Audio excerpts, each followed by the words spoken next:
I'm very excited to get back to the topic of Genesis. And for those that have been following the talks by Dr. Willie McLeod and Pastor Carel Smith that joined us last week, I think it was a really, really interesting discussion, and I'm looking forward to the direction this conversation is heading in. And today, I'm very excited to announce that we'll be talking about the trees in the Garden of Eden and the snake. And I think there's quite a number of really surprising things that will come forward. So, welcome, Carel. Welcome, Willie. I look forward to the discussion. Yes, absolutely. Yeah, it's my pleasure. Yeah. Absolutely. So I can start with a question that people have been asking me. So if you look at Genesis, was the snake really a snake, serpentine, or is there something else to it?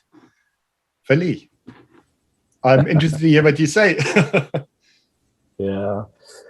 So from my perspective, I think to understand this particular passage again, we have to consider the ancient world from which this image originated.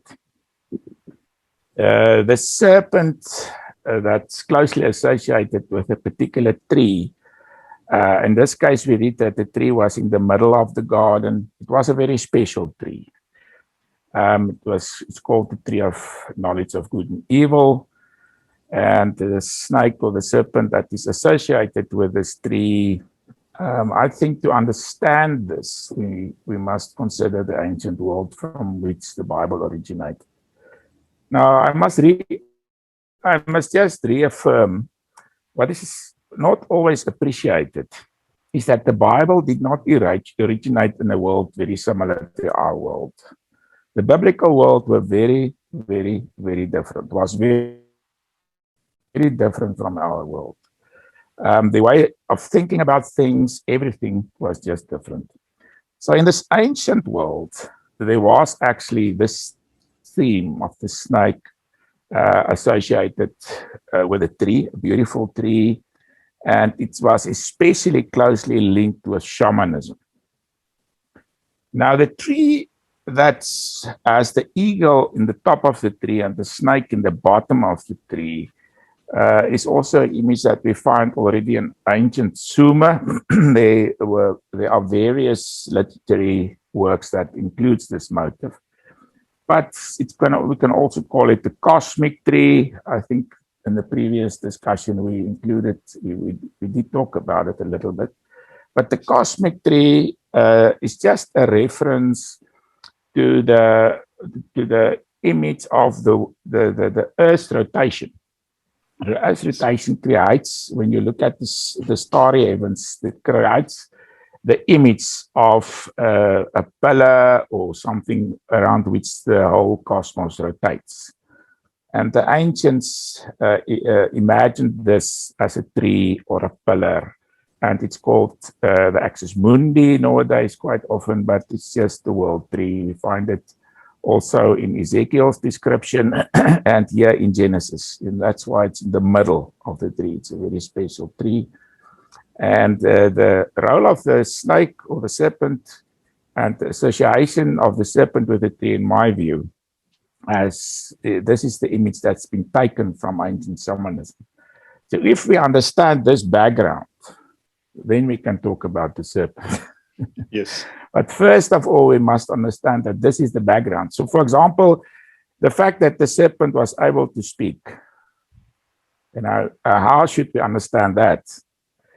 And this is, I believe, something that we will discuss slightly later on in this discussion. But yeah, because I think that it's this question around is it symbolism, or is there something real or tangible to it? But to your point, if you look at George Smith, a Assyriologist, he talks about the seal of Adam and Eve. And even in that, you've got these images of Adam and Eve facing a tree, or supposedly it's Adam and Eve and the snake in the background. But yeah, so it goes back. So if we read in the passage here in Genesis, some interesting things that's been said here. The serpent said to the woman, that's verse 4 in chapter 3, you will surely not die. That's if you eat of the fruit that he's presenting to Eve. For God knows that in the day you eat of it, your eyes will be opened. So this is clearly a very special kind of fruit we're talking about, because your eyes will be opened. Version, but in my French Bible, it says will be like gods. So you will be like gods. Your eyes will be opened, and you will be like gods, knowing good and evil. So clearly, this is something that's not in the usual sense. You know, if you eat the apple, it was often said that the apple, you know, it was an apple or whatsoever. Now, the idea of the apple comes from the Celtic tradition, where it's a long story why it's like that. But the point of the matter is it can't be an apple. It must be something else. The kind of fruit involved here, the eyes will be opened, they will become like gods. And the speaking serpent should be understood in this context. Yes. I think, and you can correct me on this, but I think where the theme of the apple comes from is the Latin word was for apple is malum, and malum also serves as evil. So I think there was this little connotation between the two, and I think that's probably where it originates. Yeah, in the Celtic tradition, there's a very old tradition about a paradisal kind of island, and on this island is a tree with golden apples. It's also in the Greek tradition. Oh yes, and I think that's where it originated. Yeah. Perfect. Carel, anything to add to that? Thank you, Lube. Yeah, I would just support Willie in this whole big question about this chapter in the Bible. There have been many discussions on how should we understand the talking snake. Should it be literally understood? Did it really happen? Many people, Christians, believe that we should take it just like that. The snake physically talked to Eve. Or should it be merely a story with just symbolism? It didn't really happen that way. How should we as Christians understand it? And I think what Willie is saying is really helps us a lot. You know, if the better we can understand the setting, the milieu in which this story originated, the more it will help us. I've read some of Willie's articles and understand how the Sumerian people saw these things and how they used these motives. I think Willie will say more about that. But maybe, Willie, you can also just explain a little bit about the shamanistic culture. I don't know how well known it is what shamanism is. And, you know, in that time, it seems to have been a normal way of life. It was quite general. Yeah, so if through this discussion we can understand better or we can interpret this text better, it will really help us. Thanks, Willie. I think the closest parallel in the Bible is probably the passage about Balaam. Now, Balaam, we read about him that story. It's in Numbers 22, verse 27 to 30. We also find the donkey speaking in that case. So, whereas in this case, it's a serpent speaking, in that case, it's a donkey speaking. And now, Balaam is described as a kind of sorcerer, or in the context of the time, I think the best way to describe him is most possibly as a shaman, a kind of shamanistic person. And not only does the donkey speak to him, we hear about the very same things. We also hear, he says that he is the man with the opened eyes. So his eyes is opened, and this is exactly what the serpent says to Eve, your eyes will be opened. And in the context of shamanism, we do find that the shamans in their kind of experience believe that they eventually become gods. And this is exactly what we read here. You will be like gods. So I think the closest parallel is definitely in biblical framework is the story of Balaam, and in Numbers where we read about the donkey speaking. Now, when we consider the shaman, obviously we are on a totally different level of existence. The shamanistic experience, if we can describe it in this way, is more a spiritual kind of thing. It's not a physical, that the donkey spoke physically. This is definitely not, I believe, what is we should understand this passage. And the same goes for the snake or the serpent. So the speaking here should be understood in the context. This is the shamanistic context. And in the shamanistic context, speaking with spirits, or let me rather say, communicating with spirits, is very basic to that kind of world. So in this story in Genesis 3, what is basic here is the speaking serpent, in my view, should be understood in a spiritual context. So this is actually a spirit that's been spoken of. This is a serpent, the kind of spirit. Now, this also goes back to ancient Sumer. What is interesting in ancient Sumer, I've already mentioned in the top of this cosmic tree, one often finds a large eagle, and in the bottom of the tree, one finds a serpent. Now, this serpent is often depicted as a woman with a serpent's lower body. And she presents herself to the initiate, the young initiate. And in this case, her breasts actually refer to the mushrooms under this particular tree, which, for example, the beech tree that is found in these northern regions.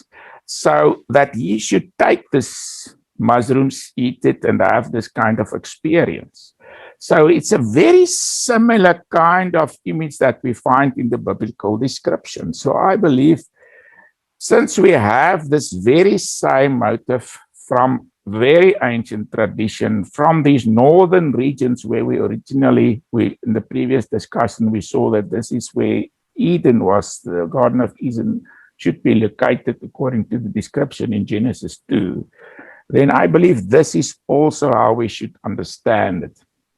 So now for the eagle and for the serpent, what is also interesting in ancient Sumer is the eagle was able, we read, there's a story about Itana, in which all the serpent's feathers were plucked out by the serpent, by the way. He was locked up beneath the tree in a kind of jail, let's call it. It was Hades, I think it's represented there. But then he grows again. These feathers is grown again. And this is something that actually happens to eagles. They can lose all their feathers and grow new feathers. And the same happens with serpents. And we find this, for example, in the Epic of Gilgamesh, where a serpent, he has this particular strange plant with him, and the serpent stole it. And when he stole away, he actually loses he got a totally new skin. He lost his old skin and he get renewed his skin. So now this idea of renewal suggests that both the serpent and the eagle were seen on a different level. They had a kind of existence going far beyond that. They're not just animals. They present something more. Spiritual beings. And this is what I also think we find in the Bible, or for example, the cherubim of the Bible, the cherub is described, for example, early in Psalms, I think it's Psalm 18, as an eagle.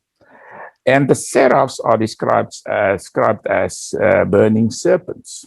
So we have these same or similar kind of creatures much later in biblical tradition.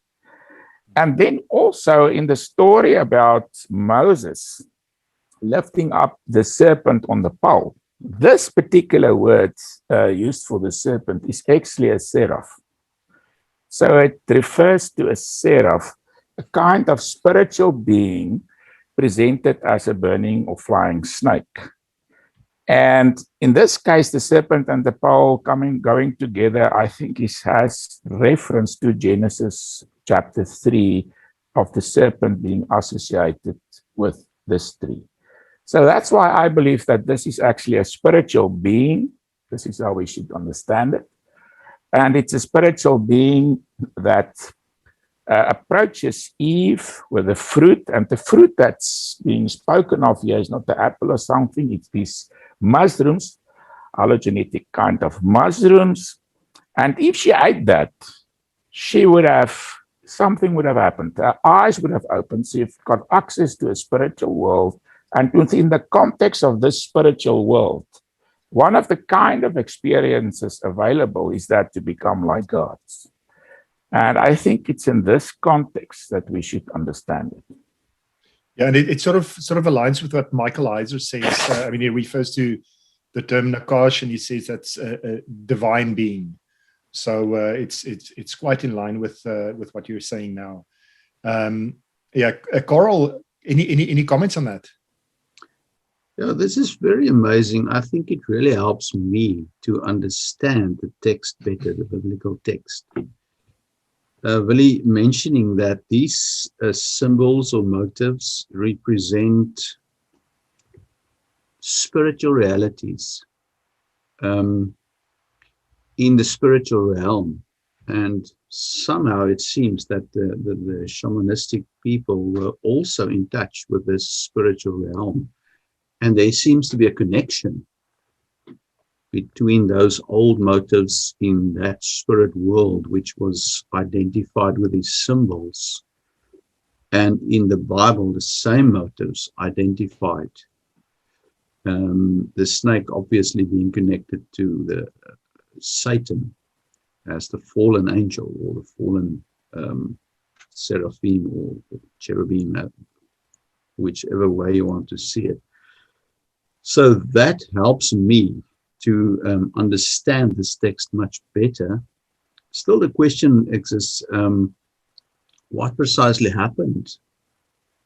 It seems it was not the physical, this didn't play out precisely as described in the physical world or in the physical realm.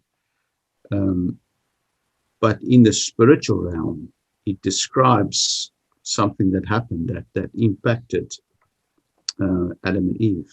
And I just wanted, I sort of wanted to add what you're saying there, Carel. So if you look at it objectively, there's certain things that apparently wasn't meant for, or certain access wasn't meant for Adam and Eve. And this divine being came and gave them access to this. And if you refer to become like gods, that sort of refers to the divine council, I believe. But so there was an intentionality to break that relationship between Adam and Eve and God, because he walked with them in the garden. Do you guys have any thoughts around that? So I think the enmity between God and the serpent clearly predicts the serpent as an opponent of God. In coming to tempt Eve to disobey God, clearly, the serpent is taking a role opposing God. So this means that when we talk about the fall of the next, in 2 weeks' time, we will have to reconsider this. But clearly, the serpent is already a fallen creature. Yes. So when we come to the story in the garden and what happened here, it's not so simple as to say, okay, when Adam and Eve disobeyed God, the fall happened, because the serpent is already fallen.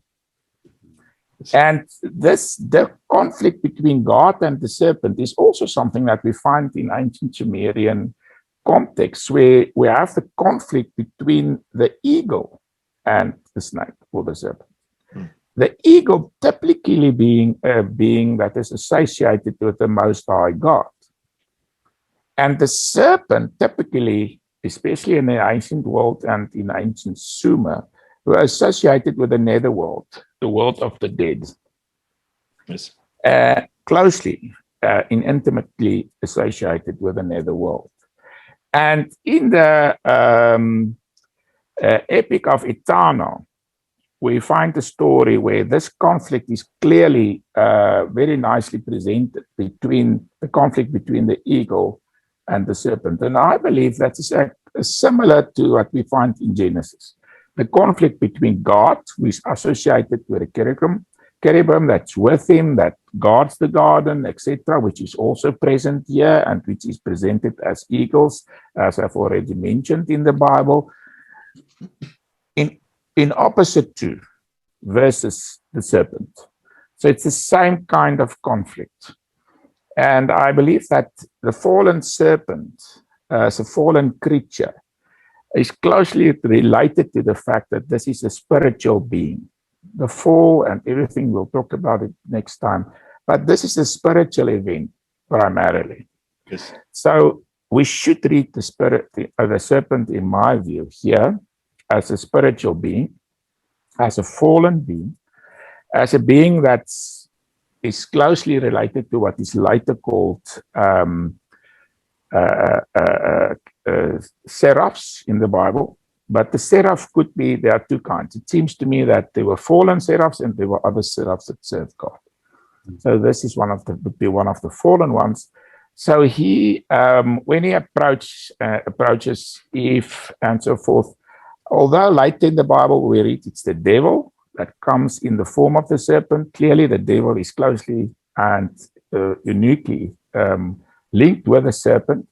But I think in this case, it's just probably a messenger of Satan, if you want to see it in those terms. But in my view, this is a very primitive description going back very early in biblical tradition. So since it's so early, many of the concepts that later developed was not yet present at this early stage. So if we see it in that way, the basic fact of the matter is this is already the conflict between God and the serpent. And what we find here, that's why I come back to say this is a spiritual being, and the serpent talking can be nothing else, could not be understood in any other way than a kind of shamanistic experience that Eve had here. In the same way that Balaam had a kind of spiritual experience in understanding or hearing the donkey speaking and so forth. The similar terminology, the eyes that's open, becoming like gods, all those things. And Balaam also speaks about hidden knowledge and all those kind of terminologies that he uses. So it's the occult tradition. That's what I think. Yeah. So my next question is, if you look at what happened in the Garden of Eden and sort of that conflict or between Adam and Eve and the snake, how would a 2nd century Jew have looked at that situation? Would they have sort of incorporated some of these Sumerian or shamanistic traditions? In my view, not. I don't think so. You see, the problem is that the Bible has a long history. There are different views about it, but in my view, this part of the Bible, the primeval history, is very old. I believe it was handed down from the fathers, via the Abrahamic family. When Moses wrote it, he already received the source material for this part 1 to 11, chapters 1 to 11. So this is very old material in my view. Yeah. So the Bible had a long period through which it came into existence. Now, people, for example, living in the time of Jesus wouldn't have had that perspective. They would have had a perspective that it's old and it goes back very long in history and so on. But remember, a lot of things has happened in the meantime, and there had been a development in their concepts about things. So in their terms, I think, this is what we read in Revelation, is they clearly just understood this as the devil tempting Eve. And I think there's nothing wrong to understand it also in that way. Yeah, absolutely. What would you say, Carel? Willie, I'm trying to bring it a little bit more to the ground. Maybe this is just a general description of the direction the early people took. But if you read in Genesis, I think 6, talking about the fallen angels, I think it's the book of Enoch, I'm not sure, where these angels taught the people, it's Enoch 1, yes. Yeah. Occultic practices. Yeah. And it seems that Eve, yes, somehow, and Adam in the end, begin to take part in some occultic practices which opened their eyes and which lured them into the spirit world. And if you read the Bible, the Lord was very strict for his people not to take part in any occult practices. So maybe it's something in that direction that happened. I'm just trying to make it I out agree for with myself. that. Yeah, because I actually agree with that, because they were taught not to do certain things, and we were not meant to have that access, and that was basically leveraged, I think, with my limited knowledge. So, But this explains why it's prohibited. So I think one should explain why. At first, one should understand why is it, or how is it possible for the serpent to speak? How was it able to talk? yes. On the other hand, what about the fruit? What kind of fruit would this be? That allows you to attain this opened eyes, secret knowledge about good and evil, becoming like gods. Obviously, this is not just any kind of fruit that grows with this tree. Yes. So this is why I say it's this hallucinogenic kind of mushrooms growing with the beers and other trees, but especially the beers, which is a beautiful tree, a long white tree. It's just beautiful. And it's in this context that we should understand it. And God, I believe that this is introduced very much because God is saying certain things is not allowed. Yes. And throughout the Pentateuch, right through, we get the same message. This is not allowed. You're not allowed to become involved in the occult. And this begins in Genesis 3, where God says this is not allowed. So everything that we find in chapter 3 is basic to the occult experience, the shamanistic experience. And what God is saying is, no, this is not allowed. And this is what we find throughout the Pentateuch. So it's important because so many of the laws given in the Pentateuch builds upon this, what happened in Genesis chapter 3. So that's why I believe Moses wrote this, but with this, he introduces a very important thing. What is the kind of worship that is acceptable to God, to the Hebrew God in that framework? So what he's saying is what is acceptable, and when we talk about the fall, I believe we'll return to what happened after that and so on, and the kind of sacrifices that God required stands in opposite to this kind of experience that was available. And I think what we should also understand, if we look at Balaam, for example, the longer we go back in history, if we go back and study history, we find that things change. Like, for example, when we read the Bible, we have a certain perspective on God. But this perspective on God revealing himself as Yahweh, for example, to Moses at the burning bush. Before Moses, God was not known in that way. He says it explicitly. He was not known in that way.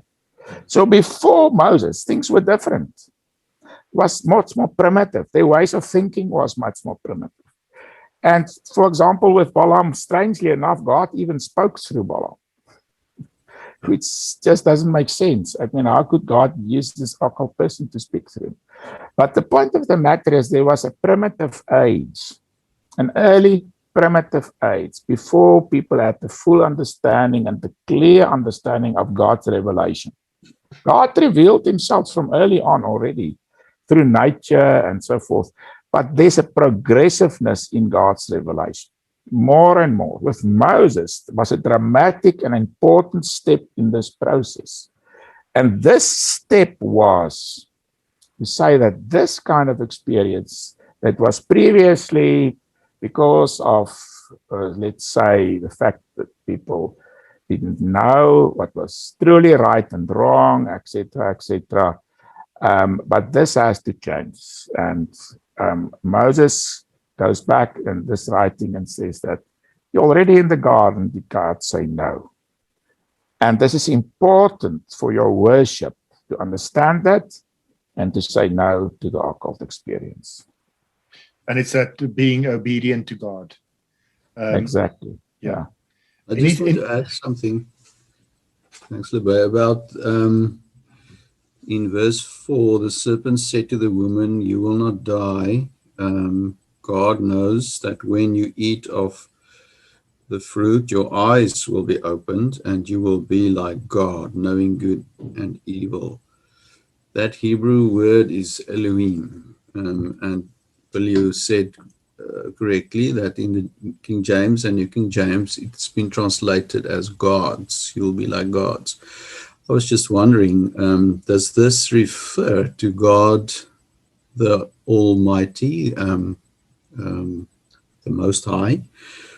Or does it refer to the sons of God, who were these angels, who had certain abilities, occultic abilities, which they wanted to transfer illegally or open up illegally to man in this way? What do you think? In my view, early on, the word angel is a relative light word, the messenger. This is not the word that we find in the ancient world. It's a later development in Hebrew tradition. So originally, what's later called an angel was called the sons of God, or was called gods. Yep. So one will also find sporadically throughout the Old Testament, there's often reference is made to the gods. For example, in Psalm 82. So the gods are referred to elsewhere in Scripture, but this is actually the very ancient usage. When all the spiritual beings, most of them, there was some kind of other spirits and so on that was in a later hierarchy, but all the higher hierarchy of spiritual beings were called gods. But that changed. So in Hebrew tradition, it was God and the angels. And then the other gods were the heathen gods. So from a biblical perspective, in that later development of the understanding of things, originally it was just the highest God and the other gods, but later on, especially from Mosaic times, it was God in opposition to the pagan gods, and under God was the angels. So one would, for example, find, let me give you an example. In Genesis chapter 6, reference is made to the sons of God. Carel, you've made reference to that, and I believe we will have a very interesting discussion on this in a few weeks' time. But in the Pentateuch, the Greek translation made in the 3rd century BC, before Christ, is 230 years before the time of Jesus, this was translated as angels. So you'll find in the Pentateuch angels, the angels, not the sons of God, but the angels. So this shows us how this early uses in reference, for example, in Genesis chapter 3 to gods. And clearly some translators were a little bit scary to translate gods in here, because there's such a, from the later perspective and understanding of things, saying that you'll be like gods sounds like being like God seems to be the best way, because there's only one God and that's God. But that's a later way of understanding things. Obviously, there are just one God, but early on, all the other gods under God, let's call it that, were called gods, under the highest God. It was just the terminology of the time. But later on, they were called angels. So in the Hebrew Bible, especially in later tradition, some places I've mentioned Psalm 82, and there's many other references, gods does appear. But what we find more and more is reference to angels. Yeah, but my question is still that was Eve tempted to be like the Most High God, or just like these other gods who had occultic abilities? Yeah, no, I don't think it was the Most High God. Definitely not. She would never be like God. So it was about becoming. What you find in shamanism is these shamans believe that they reach a certain state, a divine state, where they are gods. You know, they are divine beings. And this is, I think, what is referenced here. So it's like angels or something, you know, but they're divine. Yeah. If you read Mike Heiser and these guys as well, he sort of suggests that it refers to the Benai Elohim. That's quite possible. Yeah, but I think just counsel. Without taking too, you know, I'm a little bit afraid of just taking jumps and incorporating other aspects that's not clearly in the passage. Yeah. So that's why it's important, in my way of thinking, to understand the basic background, how this kind of ideas has developed and how it's found in pre-biblical tradition, how it's been incorporated in biblical tradition, because there's a long continuous tradition. God was active in the world long before Moses. There can't be any doubt about that. So we must understand that. And in this case, the reference to gods is definitely just, they will become like divine beings. And that's what's typical about the shamanistic experience. They have this kind of experience. And this is also related to the tree of life, I think. And I just wanted to ask if we can move on to the tree of life. I mean, it features in a couple of places in the Bible as well, not just in so that is also in the middle. Both are in the middle of the garden, you know, the tree of life and the tree of the knowledge of good and evil. So what's the difference between the two? The first one has a certain kind of fruit that would open their eyes. So I think these things are related. It's probably just different names. And the one refers to a certain kind of aspect related to this tree. And this is that the eyes would open, they would understand the difference between God and the gods, and this whole occult, what is wrong, what is dark, what is not accepted. And on the other hand, I believe so, that, you know, okay. So the tree of life is also mentioned in Revelation. It has to be something different. Yeah. And there's specific occult knowledge. Exactly, yeah. So it's God prohibits it, and I think we should see it in that context. Yeah. Also in the spiritual context. So my question is: so Adam and Eve, obviously, can I call it immortality? They were. Yeah. So I think this is actually becoming like gods should be seen as immortal. Yes. And in that sense, it's also the tree of life, eternal life. Yeah. And so God, once they have understood that this was wrong, they wanted to eat it, they ate it, and then God said, well, they're going to take it too far. And God restricted them from the garden.